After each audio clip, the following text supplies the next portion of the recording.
Bienvenidos a The Deep Dive, donde nos adentramos en lo desconocido para desentrañar misterios que nos fascinan y perturban. En esta ocasión nos adentramos en la mente de un hombre apodado El Comegente, un caso que nos lleva a las profundidades más oscuras del comportamiento humano. El Comegente no es solo un apodo sensacionalista, lamentablemente refleja la terrible realidad de este caso. Estamos hablando de José Dorángel Vargas, un asesino en serie y caníbal que operó en Venezuela a finales de los 90. Y aunque sus crímenes son realmente escalofriantes, al analizar su historia, podemos vislumbrar la complejidad de la mente humana y las dificultades del sistema judicial al lidiar con la enfermedad mental. Ciertamente, este caso nos enfrenta a preguntas sobre la responsabilidad, la justicia y cómo responder a actos que parecen desafiar nuestra comprensión. Para adentrarnos en esta historia, viajemos a la Venezuela de finales de los 90, específicamente a Táriba, un pequeño pueblo cerca del río Torbes. Allí, en un lugar que aparentaba tranquilidad, Dorángel Vargas cometía crímenes que conmocionarían al país. ¿Qué sabemos de su vida antes de que se convirtiera en el Comegente? Dorángel Vargas nació en 1957 en un entorno de pobreza y con acceso limitado a la educación. Desde temprana edad tuvo varios roces con la ley por delitos menores, robos principalmente. Ya en 1995 cometió su primer crimen violento asesinando a un hombre llamado Cruz Baltazar Moreno. Lo escalofriante es que este primer homicidio ya mostraba indicios de canibalismo. Es decir, que la brutalidad que caracterizaría sus crímenes posteriores ya estaba presente desde el inicio. Después de este primer asesinato, ¿qué sucedió? ¿Cómo reaccionó el sistema judicial? Tras este primer homicidio, Vargas fue internado en un instituto psiquiátrico durante 2 años. Sin embargo, al ser dado de alta, sus impulsos violentos volvieron a manifestarse. Entre 1998 y 1999, la sombra del Comegente se cernió sobre Táriba, un periodo marcado por la desaparición de varios hombres. Me imagino el terror que se apoderó del pueblo. ¿Quiénes eran sus víctimas? ¿Había algún patrón en sus crímenes? La mayoría de las víctimas eran deportistas y obreros que frecuentaban las orillas del río Torbes. Vargas los atacaba con un tubo de metal, los descuartizaba y se llevaba partes de los cuerpos a su choza. Lo perturbador es que las autoridades encontraron restos humanos, incluyendo carne y órganos preparados para el consumo en la vivienda de Vargas. Una imagen que parece sacada de una pesadilla. ¿Y qué llevó a su captura? ¿Cómo se descubrió la magnitud de sus crímenes? En 1999, las autoridades alertadas por las desapariciones comenzaron a investigar en el área cercana al río Torbes. El hallazgo de restos humanos los condujo hasta la choza de Vargas, donde la escena que encontraron fue realmente macabra. Es decir, que la choza de Vargas se convirtió en la pieza clave para desentrañar la verdad detrás de las desapariciones. Exacto. El descubrimiento de los restos humanos en su choza fue innegable. Vargas fue detenido y al ser interrogado confesó haber asesinado y consumido al menos a 10 hombres. Una confesión que seguramente dejó atónitas a las autoridades. Ante semejante revelación, ¿cómo procedió el sistema judicial? Aquí es donde el caso da un giro inesperado. A pesar de la gravedad de sus crímenes, Dorángel Vargas fue declarado inimputable. Inimputable. ¿Qué significa eso en este contexto? Significa que según la ley venezolana no se le podía considerar legalmente responsable de sus actos debido a su condición mental. Le diagnosticaron esquizofrenia paranoide, una enfermedad que afecta a la percepción de la realidad. Es decir, que la justicia se vio obligada a considerar la complejidad de la mente humana al enfrentarse a un caso tan atroz. Podríamos profundizar un poco más en este diagnóstico. ¿Cómo se manifiesta la esquizofrenia paranoide en el comportamiento de una persona? La esquizofrenia paranoide se caracteriza por la presencia de delirios y alucinaciones que pueden distorsionar la percepción de la realidad de la persona que la padece. En el caso de Vargas, estos delirios podrían haberlo llevado a creer que sus víctimas eran una amenaza o que debía consumir su carne para obtener algún tipo de poder. Es una situación compleja, donde la enfermedad mental se cruza con la criminalidad de una forma terrible. ¿Qué implicaciones tuvo este diagnóstico para el futuro de Vargas? Al ser declarado inimputable, Vargas no pudo ser juzgado como un criminal común. Enfrentaba un destino muy diferente al de un asesino convicto. La pregunta era cómo debía responder la sociedad ante un individuo con una enfermedad mental que lo había llevado a cometer actos tan terribles. Si aquí surge otra problemática, ¿no es así? La falta de recursos e instituciones adecuadas en Venezuela para tratar casos como el de Vargas. Exactamente.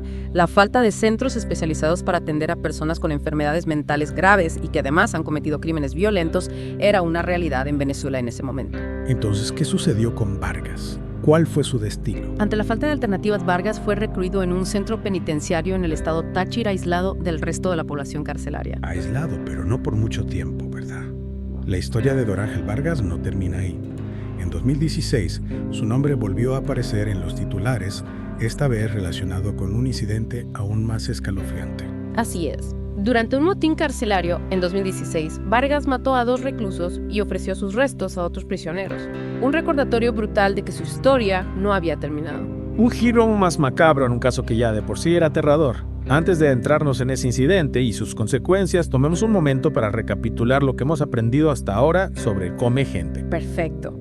Hemos visto cómo Dorángel Vargas, desde su infancia marcada por la pobreza y los problemas con la ley, llegó a convertirse en uno de los casos más impactantes de la historia criminal de Venezuela. Un caso que nos obliga a mirar de frente la complejidad de la mente humana y las dificultades para lidiar con la enfermedad mental, especialmente cuando se cruza con la violencia extrema. Un caso que sin duda nos desafía a reflexionar sobre cómo la sociedad debe responder ante individuos como Dorángel Vargas, atrapados en la oscuridad de su propia mente y responsables de actos que nos cuesta comprender. Retomemos el análisis de los crímenes de Vargas. Es importante destacar que a pesar de la brutalidad de sus actos, no parecían ser completamente aleatorios. ¿A qué te refieres con eso? Había un tipo de selección en sus víctimas. Exacto. Vargas parecía elegir a sus víctimas evitando a mujeres y niños. Se enfocaba en hombres, en su mayoría deportistas y obreros, como ya mencionamos. Es un detalle escalofriante que nos lleva a preguntarnos por qué. ¿Qué motivaba esta selección? Lamentablemente no hay respuestas definitivas. Algunos expertos especulan que la esquizofrenia paranoide con sus delirios y alucinaciones podría haberlo llevado a ver a ciertos hombres como objetivos apropiados para sus actos caníbales. Es decir, que la enfermedad podría haber distorsionado su percepción de la realidad hasta el punto de llevarlo a crear una justificación interna para sus actos. Precisamente. Es importante recordar que la esquizofrenia paranoide es una enfermedad compleja y que no todas las personas que la padecen son violentas. De hecho, la mayoría no lo son. El caso de Vargas es una excepción extrema y terrible. Sin embargo, su caso nos lleva a preguntarnos qué medidas se podrían haber tomado para prevenir estos crímenes. ¿Hubo alguna falla en el sistema al darle de alta del instituto psiquiátrico? Son preguntas difíciles que nos interpelan como sociedad. ¿Cómo podemos garantizar la seguridad pública sin estigmatizar a las personas con enfermedades mentales? ¿Cómo encontramos un equilibrio entre la necesidad de justicia y la compasión hacia quienes sufren estas condiciones? En este sentido, la falta de recursos para la salud mental en Venezuela en aquel momento añade otra capa de complejidad al caso. ¿Cómo se puede proteger a la sociedad y al mismo tiempo brindar el tratamiento adecuado a personas con enfermedades mentales graves, especialmente si no existen las instituciones adecuadas? Es un dilema complejo.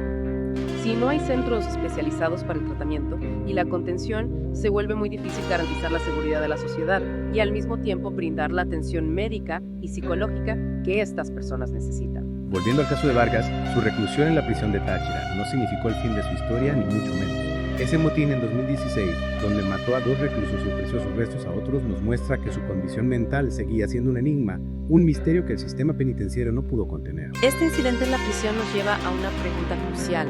¿Era la reclusión en una prisión común, incluso en aislamiento, la mejor opción para alguien como Vargas? ¿Existieron otras alternativas que podrían haber evitado esta tragedia? Son preguntas que nos hacen reflexionar sobre las limitaciones del sistema judicial y penitenciario al tratar con casos de enfermedades mentales graves, especialmente cuando se combinan con la violencia extrema. Y también nos lleva a considerar las implicaciones éticas de estas situaciones.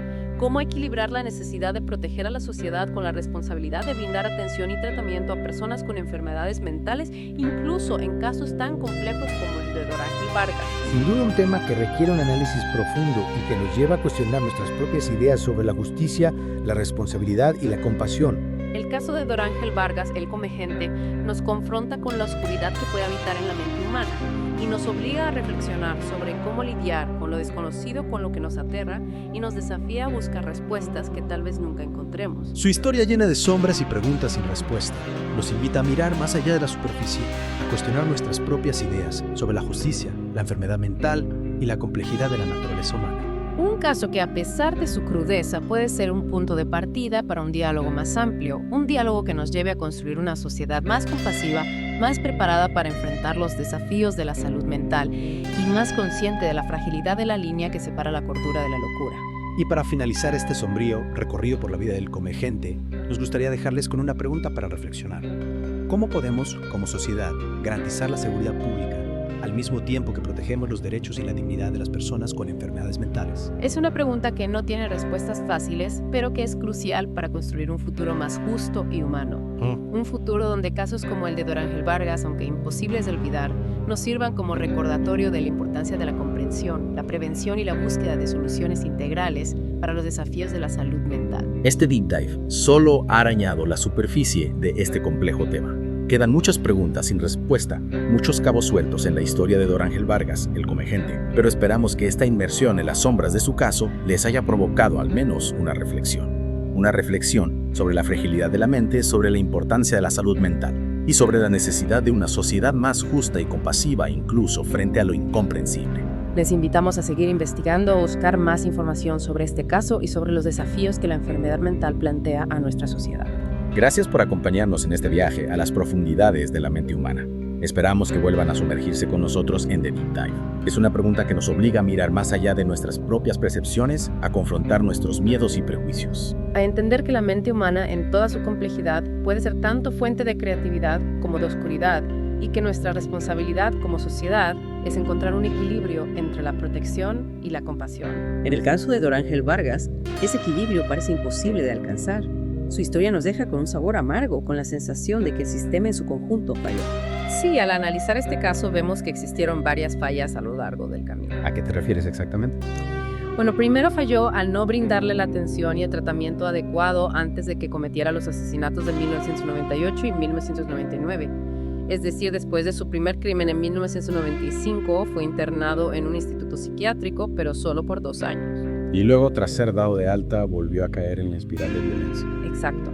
Y luego el sistema falló al no tener las herramientas para proteger a la sociedad de sus actos después de ser declarado inimputable. En ese momento, Venezuela carecía de instituciones adecuadas para tratar a personas con la condición de Vargas que representaran un peligro para la sociedad.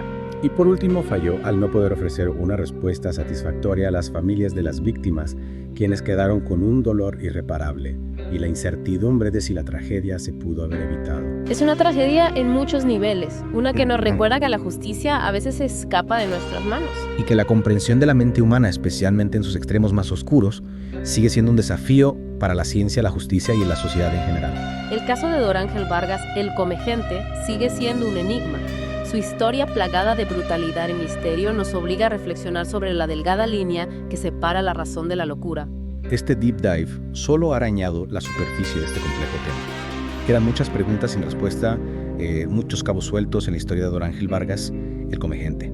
Pero esperamos que esta inmersión en la sombra de su caso les haya provocado al menos una reflexión sobre la fragilidad de la mente, sobre la importancia de la salud mental y sobre la necesidad de una sociedad más justa, compasiva, incluso frente a lo incomprensible.